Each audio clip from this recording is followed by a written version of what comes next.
Yan, buhay na siya.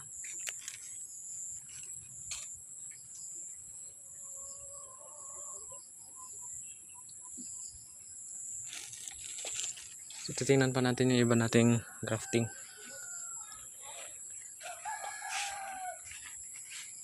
So, ito mayroon na rin siyang dahon. Yan.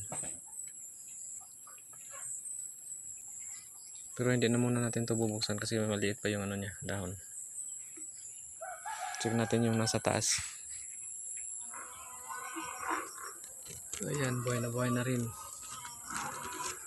Tanggalan na natin ng plastic.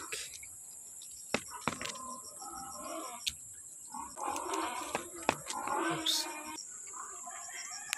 So ito buhay na rin, oh.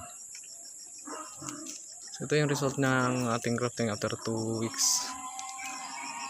Ganyan nakadaming dahon yung iba.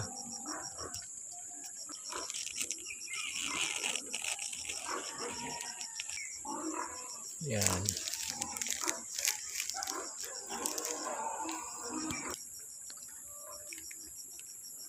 So ito naman yung ating chicken claw variety. So bubuksan na rin natin, buhay na rin. Ayan, buhay na siya. Sana ay magtuloy-tuloy na yung dahon niya. Yung mga Himalayan red at saka Himalayan white.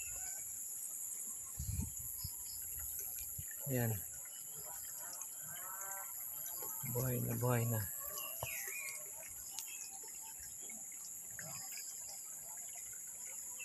So bali after 2 weeks po, yan po nagiging resulta ng ating crafting. May bunga na siya. So bali meron na po akong 6 na variety dito sa aking mga mulberry na tanim. O sana ituloy-tuloy na natin itong mapadami. Yan. Ito naman yung native.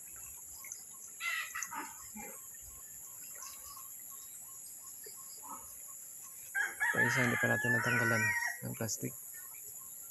So yan po, maraming salamat po sa panonood.